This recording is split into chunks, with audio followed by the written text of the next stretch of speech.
Hey guys, I traveled 14 plus hours here to check out another wood yard. I'm in Wisconsin and I'm in the wood yard with Chris. Howdy. And actually today we are in the old wood yard. This is his former location. If you're familiar with his channel, you know he's been for a little while now. What, over a year now, right?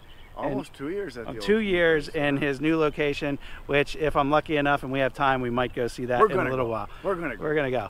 But we're gonna talk here a little bit about how Chris started his business, where it's been, and of course where it's going. Chris, tell our viewers here, how many years have you been selling firewood? Because you told me a little bit, like your firewood history began in your youth. I was at 7 years old. I was the firewood hydraulic splitter for my dad. Of course. Me and my brothers, we did it for years. Yeah. So I've always had firewood, but then my wife and I bought a house when we moved here 20 some years ago, 30 years ago, with a fireplace. So I'd always cut wood, and I had a friend with a bunch of land, and he had lots of trees that were dying. And he said, you need to get in here and cut these because we can't go on trails. And so I cut a bunch of wood, and I ended up with a lot of wood.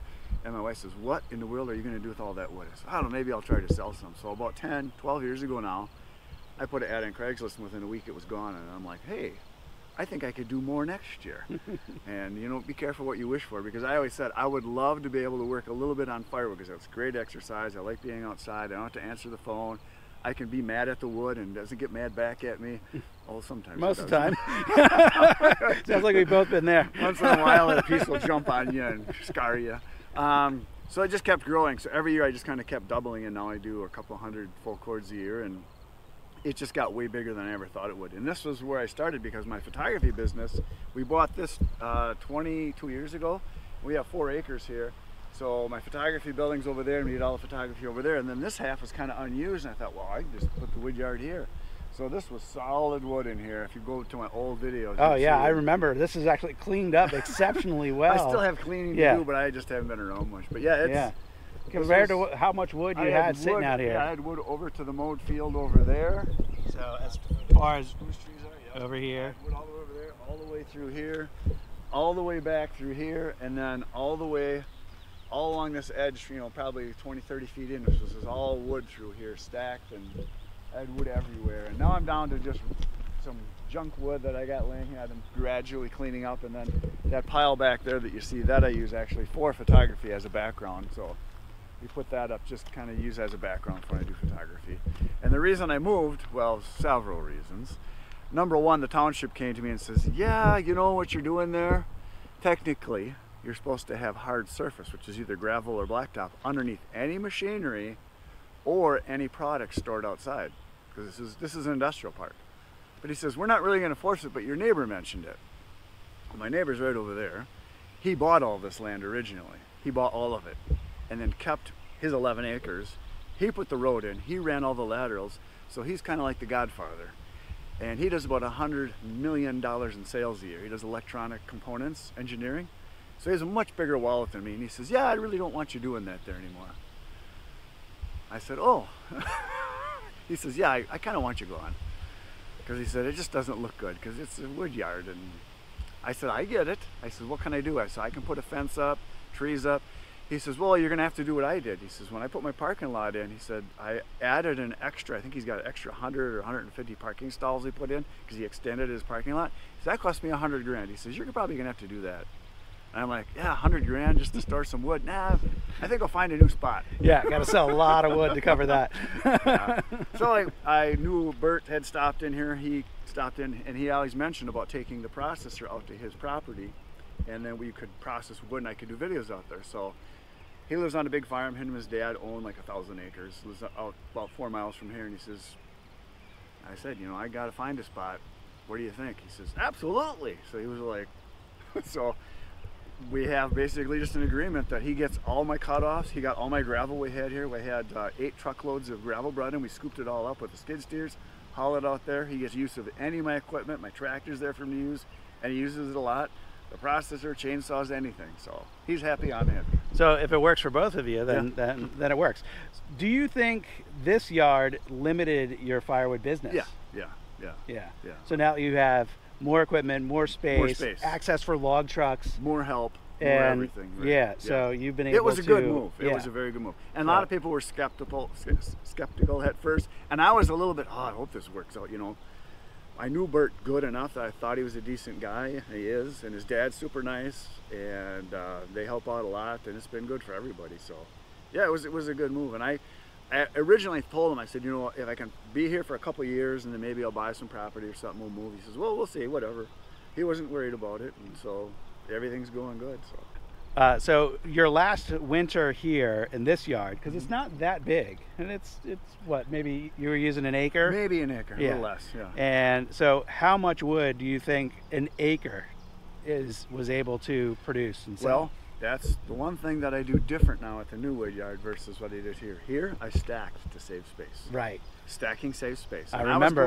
I was going 7 feet high. Yeah. I was saving space. I think if I would have kept stacking, I couldn't have got much more than what I had. Yeah. I was probably close to 200 full cords here, maybe a little less. Yeah. Something like that, but that was pretty much it. That's all I could do. Yeah. And my wife wasn't happy with it. She says, you know, it kind of looks junky. I said, well, it's bringing us money in, so are you okay with that? Because I just hand her the money. Right. And that makes all the problems disappear. All right, so do I get to see the other wood yard? Let's head over there. Let's do it.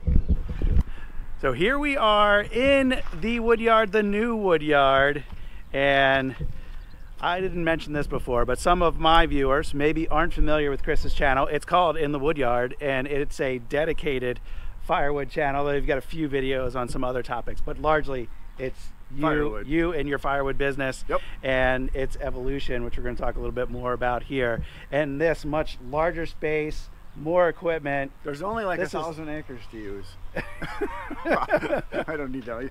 I think we might be using a couple acres. Yeah. And it's spread out pretty good, so I got room for plenty more, whatever I want to do. We'll walk around a little bit, but while we're here, so we talked about the other yard was about an acre, and you capped out at about, I've already forgotten what you said.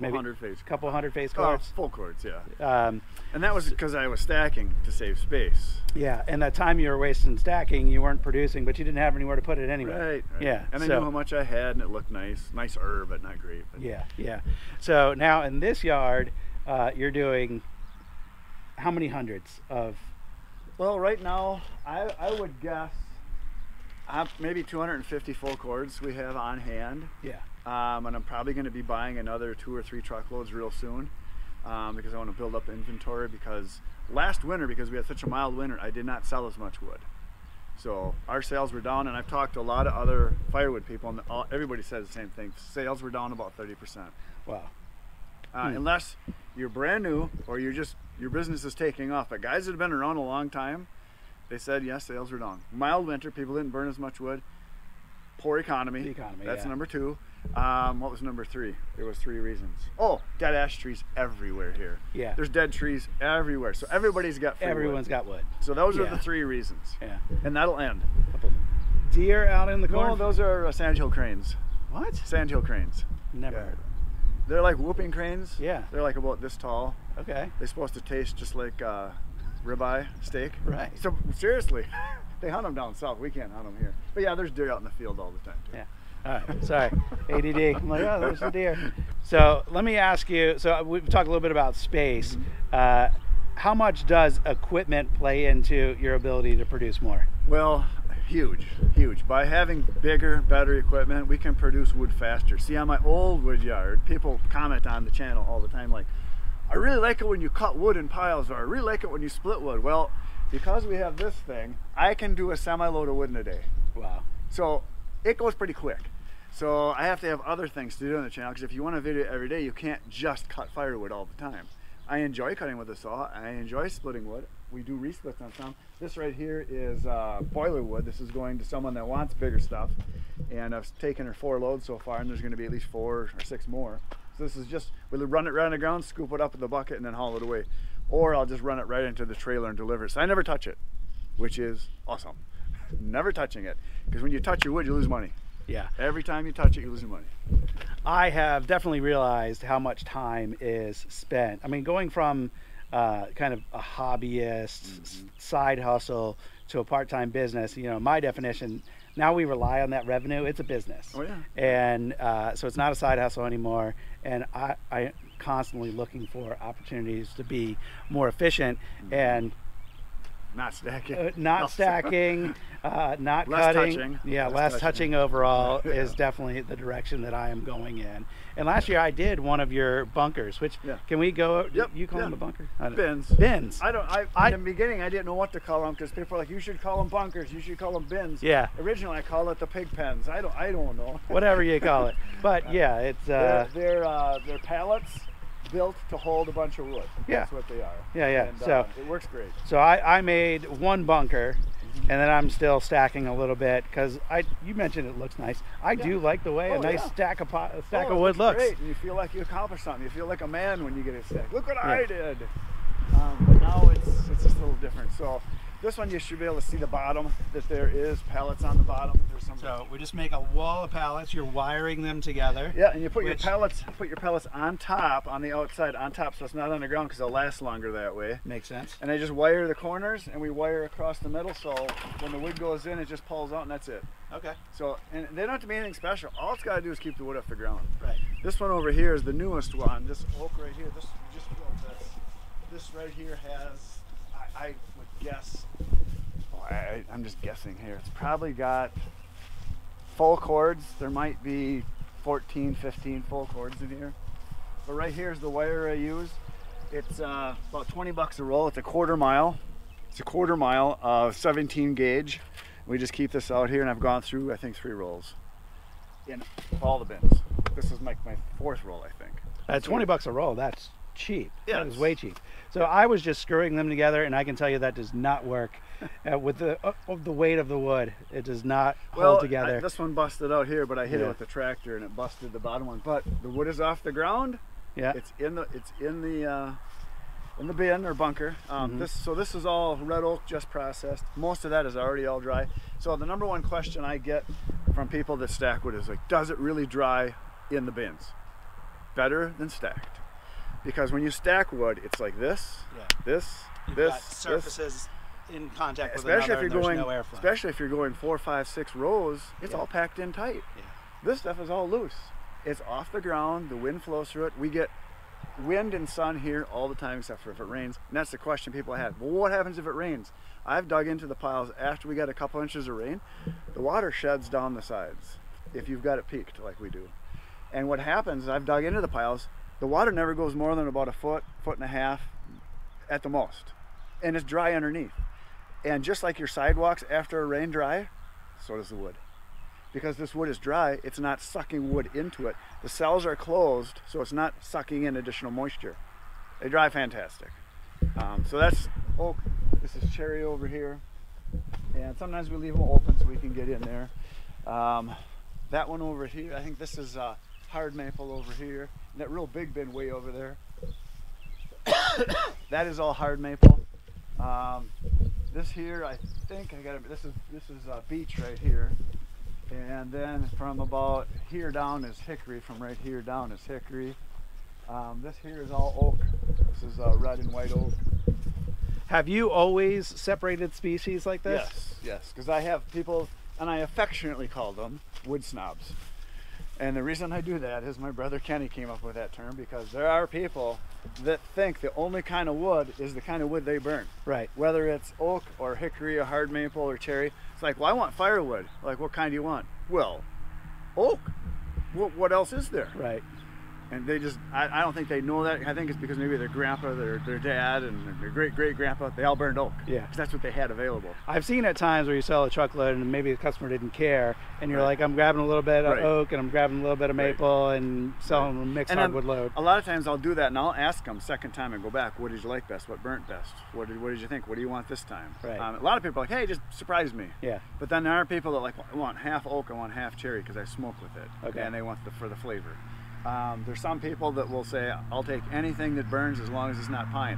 But then I also have people that say, we love campfires, we like the snap, the crackle, and the pop, I want pine. Yeah, I actually did a little poll on my YouTube channel for what wood do you like best for outdoor fires. Pine was the winner. I think there was over 200 responses, I think, and pine was #1 with like 40% of the response. It has great flame, smells great, easy to light. burns nice. And when you're sitting by a fire, you don't just want to sit there and watch a couple little flames like hickory or like a oak. It doesn't have a lot of flame to it because it burns slower. But you put that pine in, you're having some fun. Right. Yeah. And you got to have a reason to get up to put another chunk of wood in and grab another beer, whatever it is you're drinking. So you might as well have fun with the fire. Yeah. People are literally burning money. For sure. So in here, I noticed the spacing. Was this deliberate so you could get a tractor or a truck in here? You can drive right between here. Now, our plan for the future is this bin we're going to empty. This is all oak in here. This is all. There's a little bit of maple in this one, but it's mainly oak. We're going to empty this and rip this one out because we found with the tractor you can't turn to dump wood in. But if we have this row and that row, we can access them from the outside, and then those two rows we can access from the outside so we can dump it. And then we'll have a big area we can plow snow through here and everything. And then we're going to build another big bin out over this area over here. Yeah. That pile there right now probably has, there's probably 3 semi-loads in there. There was 5. I've sold a couple of them off. It was a lot higher and a lot fuller. So you're doing more like square-shaped bins than these long rectangular ones, or it doesn't matter? I don't think it really matters. Yeah. This bin over here is kind of a rectangle, I guess, but it's, what is it, 1, 2, 3, 4, it's 5 wide, and then 1, 2, 3, 4, 5, 6, 7 long, and that's all mixed hardwood. That was 100% all free wood. I emptied it this spring. We filled it right back up. This bin over here was also all mixed hardwood, and each of those 2 bins had 60 face cords, or would it be 20 full cords. Sold it all, fill it all right back up. So that's kind of where I keep it. And a lot of people ask me, like, how do you know what kind of wood it is? Well, number one, I know wood pretty good. I can kind of look at it and figure it out. Been doing it a little while. Yeah. And when you are here all the time and you're handling it and moving it, you kind of know what you've got. And I know how long it's been there, so it's pretty easy. Some people say, oh, you need to mark it. No, I really don't. So I just know. Well, and a lot of people don't realize, for those of us who video our work, if I have a question, when did the wood go in that bin, I can go back to that video and be like, oh, that was last March. Well, that along with, because I do a video every day, I'm editing those videos, so not only do I process the wood, handle the wood, put it in there, I'm editing that video, then I'm answering comments from that whole video. So there's a lot of mental time put into that wood, so I remember. Yeah. So I'm here and I'm visiting other wood yards, partially because I want to grow my firewood business and I want to learn what I can from others. So what feedback would you have for people who are kind of like me, looking to take kind of a firewood business as a real thing? What are some of the key lessons learned? Don't borrow a ton of money to buy equipment. Grow as you make money. I just reinvested my money, paid for the tractor, paid for my truck, paid for my splitters, paid for my chainsaws, put the money right back into it. That's how I grew. I know of guys that went out and bought big equipment, spent literally hundreds of thousands of dollars, and didn't last a year because they had no business. Yeah. They literally had no sales. Yeah. So cut as much as you can. That's the number one comment I would say. Cut as often, as much as you can. Look for free wood everywhere, wherever you can get it. I find though I make more money if I buy truckloads because it's here, I spend less time on it, and I can get it done. Just keep at it, and keep reinvesting your money into growth. And now I'm at the point now where the money that's coming in is either mine or I can use it to grow the business, which is, I'm a big believer in bootstrapping. Yeah, I think that's super sound advice. That's definitely where I am as well. I paid for my commercial splitter in cash, and before that it was, you know, a used splitter I bought off Marketplace for cash, and I'm definitely not looking to take on a huge amount of debt. Well, when I started with a chainsaw and a splitting mower, and I did 40 face cords, which would be like 12 full cords by hand. Yeah, all of it. That's a lot. With a small chainsaw and a truck. I didn't have a trailer. Well, then I borrowed a trailer the next year, and then I cut 80. And then I bought another chainsaw, and I just kept growing and growing and growing. And then I had enough money that I put towards buying a truck, and then eventually grew more, bought a tractor, bought splitters, and the YouTube channels helped a lot too. So yeah, I just, slow, steady growth wins the race. It's not guys shooting for the moon. Yeah, that's, you crash and burn if you do that. Yeah, in my opinion. I think, you know, firewood is so localized that it's tough to just go in with a huge investment and make a huge business out of it. And anybody can do it too. Yeah. So it's not like a custom product. Very low barrier to entry. Yeah. I think your customization is your service to your people. Yeah. Callbacks, text them back, getting what they want, get it to them as fast as you can. Follow up if they didn't order that year and say, hey, normally you order by now. Do you want wood? I do that, and people, oh yeah, I was just gonna call you. Servicing your people is huge. Yeah. That's just, people want to be helped. Yeah. They don't want the box store mentality where like, there's the stuff, go get it. Yeah. They want someone to help them. That's great feedback. That's actually something I don't do that I think I could implement pretty easily, especially because I do all online sales. I've got everyone's order history already. Right. I can just pull that up and and leverage it. So great feedback. Well, Chris, thanks for showing me your yard. I appreciate it. Enjoy the hat. It looks good on you. Yeah, I feel pretty. You look pretty. All right. Till next time, guys. Hope you have a good one. See you on the next video. Good night, Irene.